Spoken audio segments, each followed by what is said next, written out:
I'm Christine Escobar, mother of 4, raised in Boyle Heights. This podcast will not just help empower women, but help them find that inner confidence, fierceness, motivation, and path towards success. Whether it's life, relationships, business, or a push forward, together let's get inspired. This is Así o Más Claro with Christine Escobar.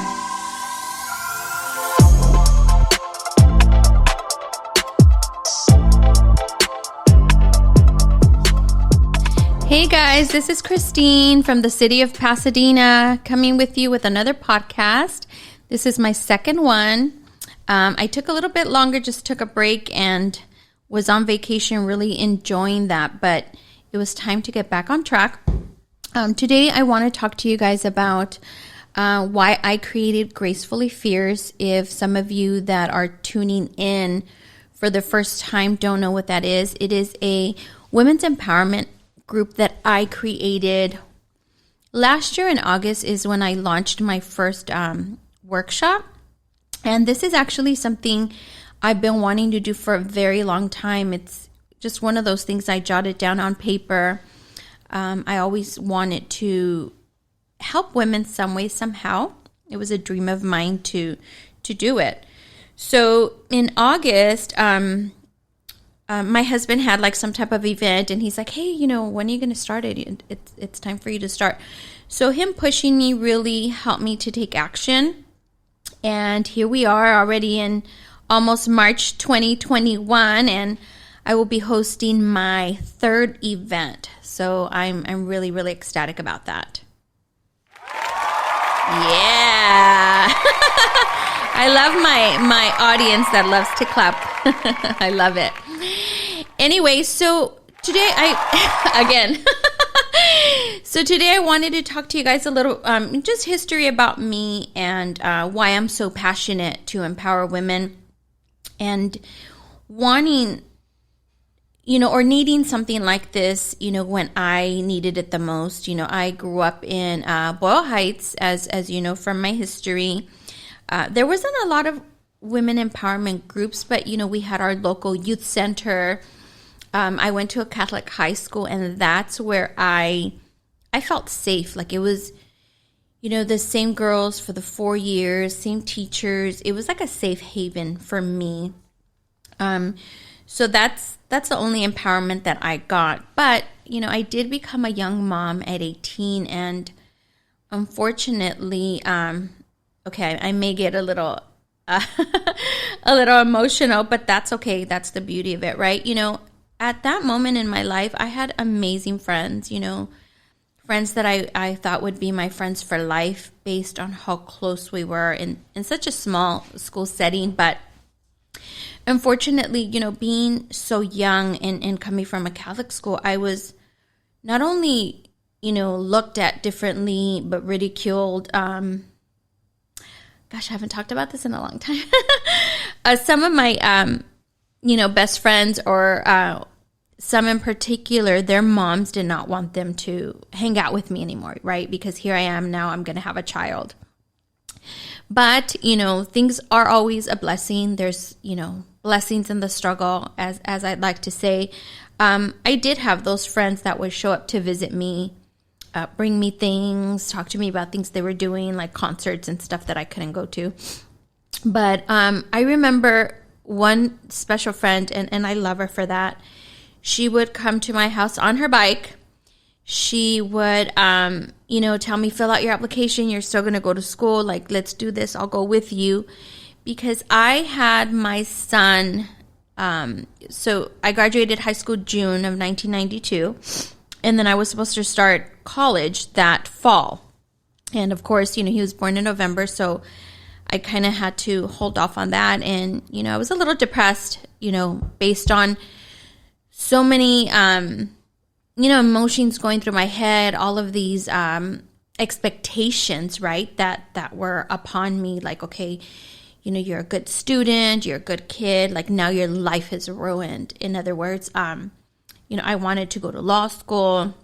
My dad wanted me to get into modeling. Like my parents thought I was like, an amazing child and I was going to go so far, right? But, those things were not empowering me. They were actually, making me doubt myself and my self-worth based on what people thought of me now, right? Like it kind of like just brushed away everything that I was before. So thankfully, my friend, supported me. She would, again, show up on her bike and she would say, come on, let's do this, finish your application, finish your financial aid stuff. And she, I was embarrassed to get on the bus. As it is, people look at you weird just at any moment. And now here you're this young girl and you're pregnant. So it was worse, like an ugly feeling.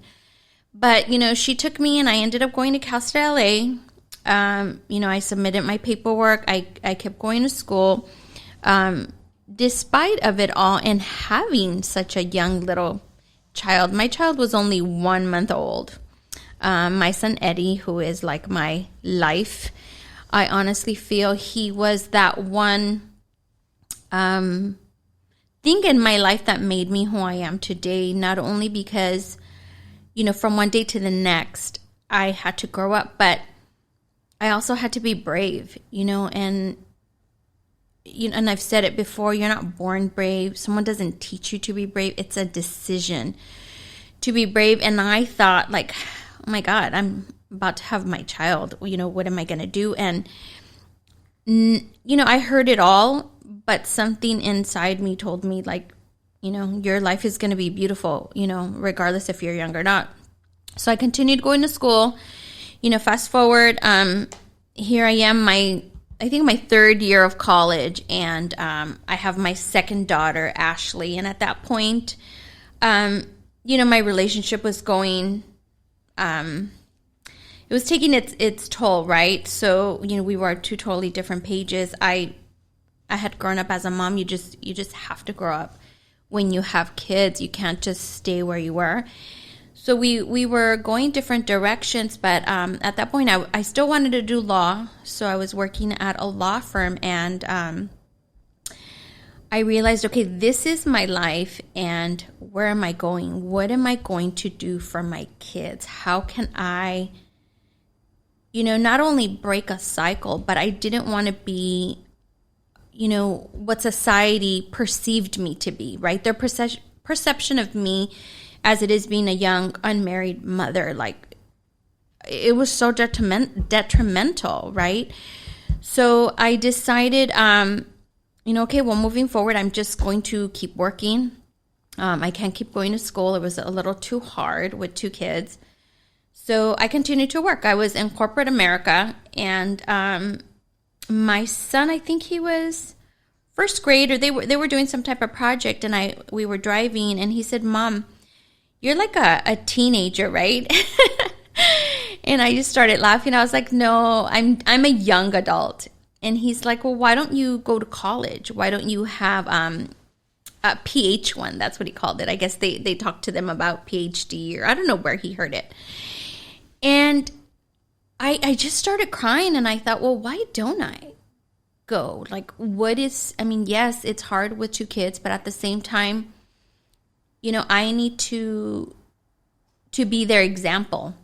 So, I started looking into it. I started applying back, and I went to school. And it took me years. It actually took me way longer than I expected. But of course, I was working full-time, going to school full-time, and then my two kiddos. At one point, I had two jobs. So it was crazy. I still don't know how I did it. But, I did. They were my reason for everything. And, people ask me, how did you do it? Or, I want to go to school, but I just can't. Some people say it's how bad you want it. But I had two people, that were not only looking up to me, but I was giving them that life. It was me. So, I needed to make it better, so I did it. It's perseverance. It's being brave. It's making a decision that, regardless of what it looks like, I was going to do it. And when people ask me, I was like, it's kind of, I saw it like survival of the fittest. Like, I have to do this for them, so I did. I struggled through so many things, and there was a lot of negativity in the world, and I want to say back then, here, now. But I've learned through the years, I've gotten wiser and to know to use the information that I have, move forward and help other women, especially single moms. Like, I'll always have a soft place for single moms. I wish there was, women empowerment at that point in my life in other ways where, there's nothing wrong with you. The world's going to perceive you the way they want to perceive you, and that is their judgment, but move on. So one of my biggest models in life now is to be at peace, regardless of all the noise in the world. And, I'd like to invite all the women that are feeling that way, especially if you're a single mom. There's so many, I don't want to call them stigmas, but people think, you're going to fail, right? But you have to defy all those odds based on what you want, where you're at, and just, stay positive and be happy. So now that, fast forward, I'm here. I'm about to turn 47, and I've learned so much. I call them wise years now. Before it bothered me, but now I see them as being wise. And if I can be that person to motivate, to empower someone, whether it's a young teenager, a young mom, anyone that in their life is looking for something, then I want to be that girl, because I've always been passionate about helping others. I used to be a therapist before, so it's service. It was acts of service.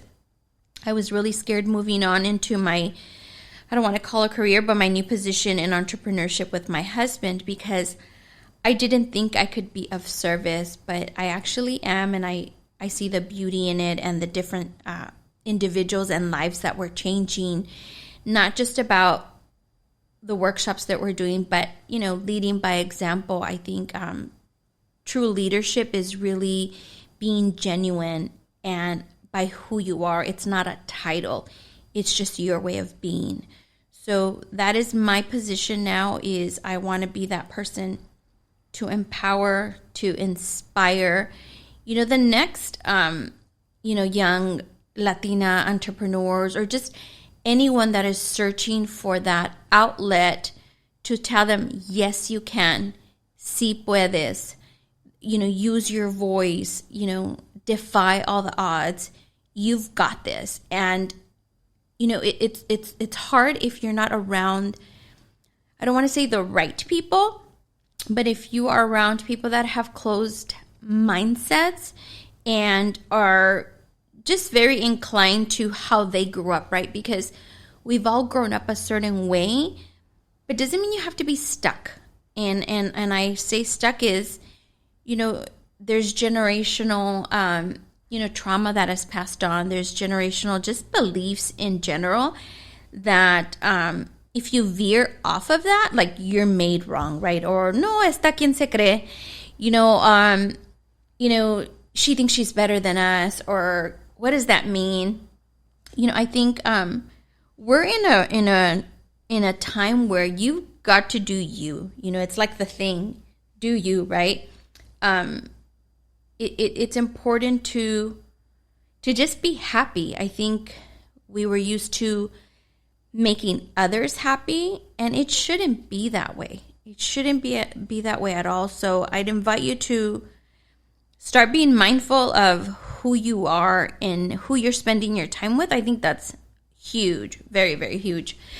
But Gracefully Fierce is my baby. It's such a beautiful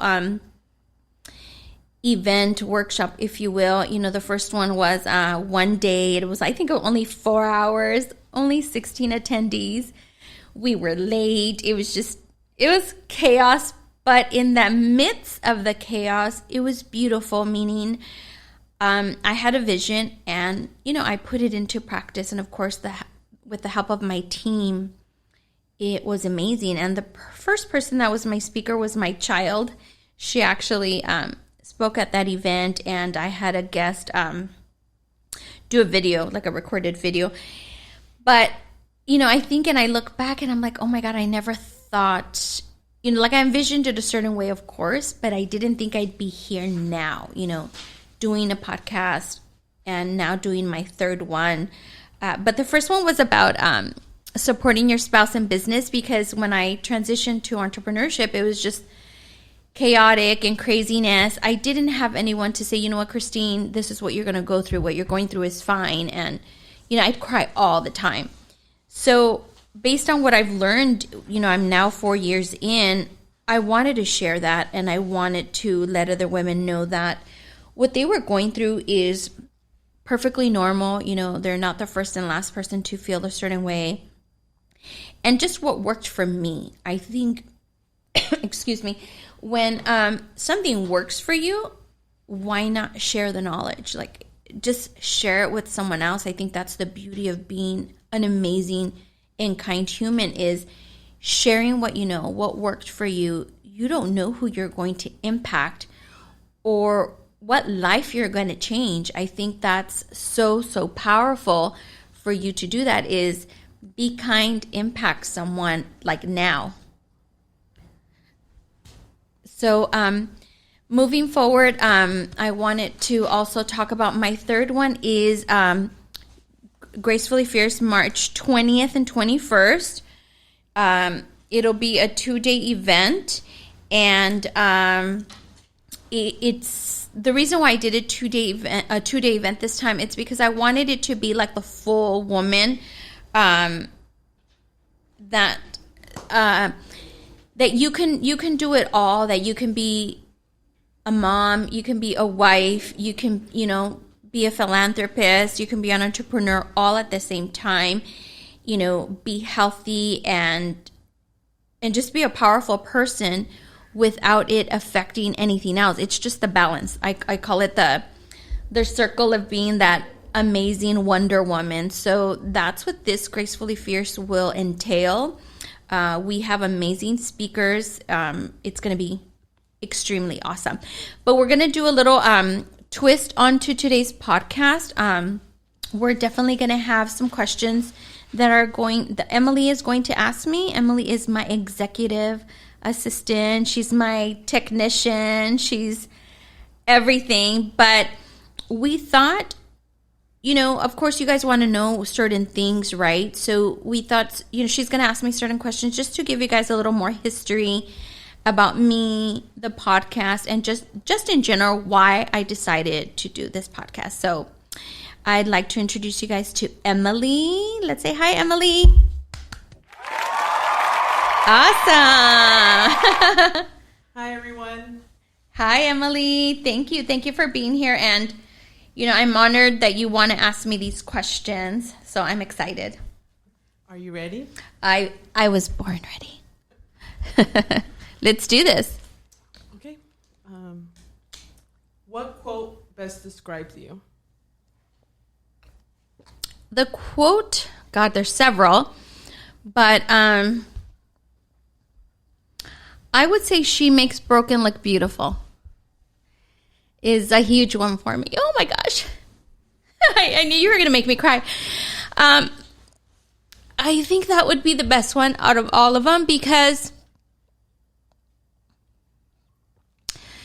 no one knew how broken I was for a very long time until I decided to share it. And I just recently shared because I feel, my story can help other women, but I made it look, flawless. I was that one young mom that was like a hustler. 2 jobs, 3 jobs, you name it. I went to school. I took care of my kids, and I was fashionably broken. In other words, I was still happy. I still wasn't a great employee. I was an amazing therapist. I was a loving mom. I worked my butt off to give my children not only just what they needed, but I wanted them to feel normal and, feel that they had a normal life. I'm going to drink more water. I think I need wine. Wow, Emily. Okay. Thanks.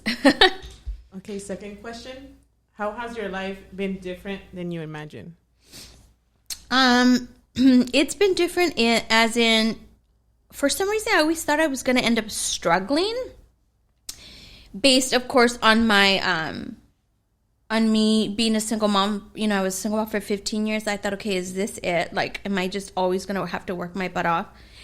I always wanted to, like meet someone and, of course, get married and, you know, the whole thing. But I thought I didn't want to struggle anymore. And it took a twist, right? You know, life happens.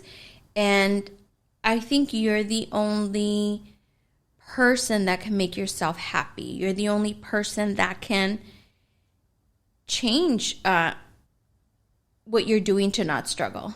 Like, it's all in you. Definitely. It's that power, right? It's knowing your worth, that you were meant for more. So I had to not just own that, but realize that I deserved it too. And that just came with time?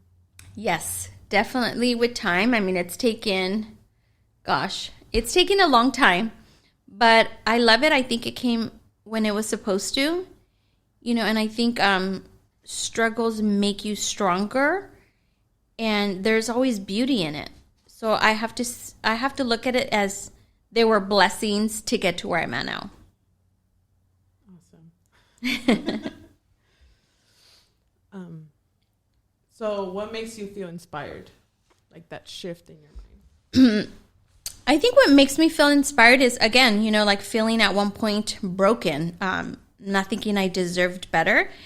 It inspires me to know that in all of us, there's that fire, right, that needs to get ignited. And not necessarily having a why. It's not about a why, but there's no reason not to. Like, you know, life happens. I think what inspires me is the difference is, what actions are you going to take when life happens, right? Because things are going to happen all the time. Accidents, you know, death, just life in it of itself. But the difference is how you perceive it and how you take action. That's what inspires me, is that we can do that, and to know that there's so many people out there willing to listen. Then I'm going to do whatever I can to inspire as many women as I can. And right now I want to inspire, you know, especially girls that are feeling like, you know, unworthy of themselves and just through life and what's happening. Thank you. So what would you tell someone that just feels like they're in a dark place and, you know, they're like, I don't have no inspiration, like, what? Well, it's all mental. I really do believe in the power of the mind, right? I think, you know, unless you're heartbroken, you know, it mends through time. But any trauma, anything in life, you've got to see it in a different way. Okay, so this happened. Why did it happen? Now you have a choice. At the end of the day, it's all based on a choice. Are you going to wallow in it? Are you going to be stuck being a victim? Because there's always a way out. I think there's so many outlets. It's asking someone, you know, well, what did you do? What helped you? Or this is how I'm feeling. I don't want to. You've got to make yourself important enough that your life matters. The golden question to me is asking someone, what do you want? It's that simple. It's not why or what is your why. It's what do you want? That's it. What do you want? That's the magic question.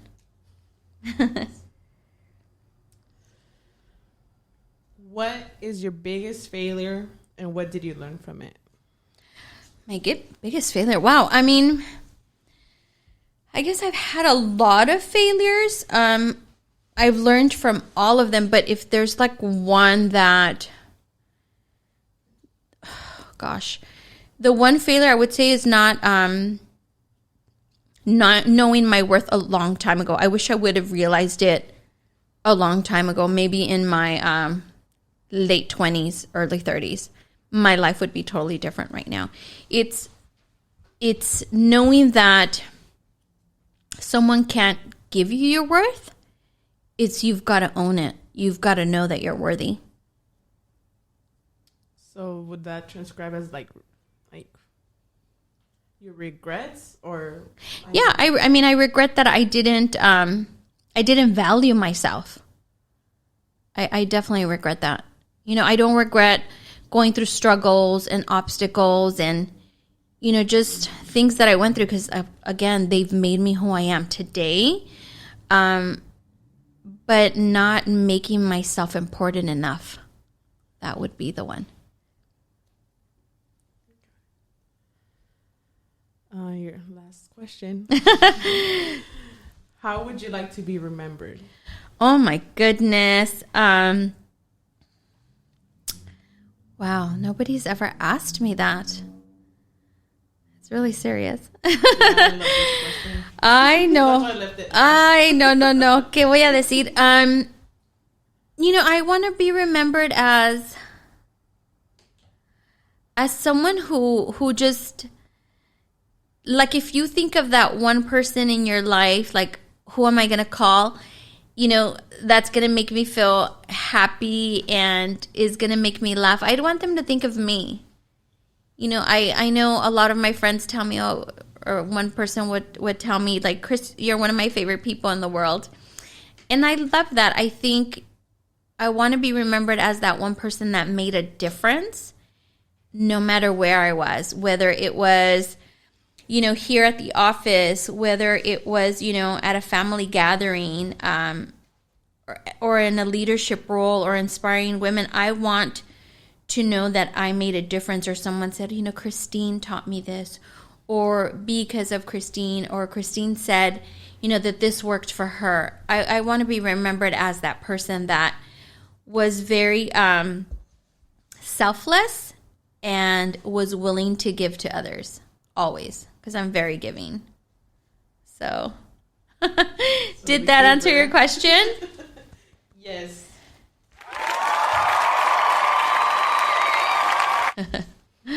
Awesome.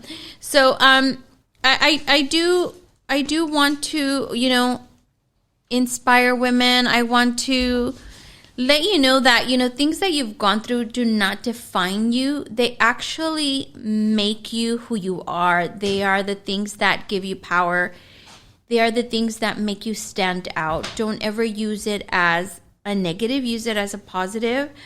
Like you asked me these questions and it's like, oh my gosh, nobody's ever asked me that. But find the beauty in the struggle, for sure.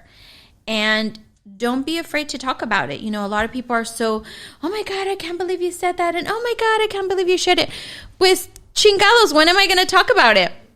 I don't want to die and not have had an impact. I want to make sure I impact my children, my daughters especially. I want to know that I made a difference in this life. I don't want to just be another human that walks around like every day, like, okay, it's just another day. I don't want to be that routine robot. I want to, I don't know, I want to be the next Mother Teresa or something. I loved her, Yay! I want to, I want to change the world for young girls. I want them to know that there's, a beautiful life they can create, but it starts with them. It all starts with them. So thank you guys for tuning in. If you guys have any questions, any other topics that you'd love to hear, please message us. I'd love to hear from you. Again, thank you for supporting my podcast. It's, it inspires me to know that you guys enjoy it, or, when I see your postings, I absolutely love it. I want to continue to empower you, but follow me at Christine V. Escobar on Instagram. Again, that is Christine V. Escobar on Instagram. I'd love for you to give me a follow. And, today's episode was just, a little about me, certain questions that Emily had been wanting to ask me that totally threw me off guard. But again, I am here to empower you, to inspire you, and just, help make a change in this world. So I'll leave you guys with that. Thank you so much for tuning in.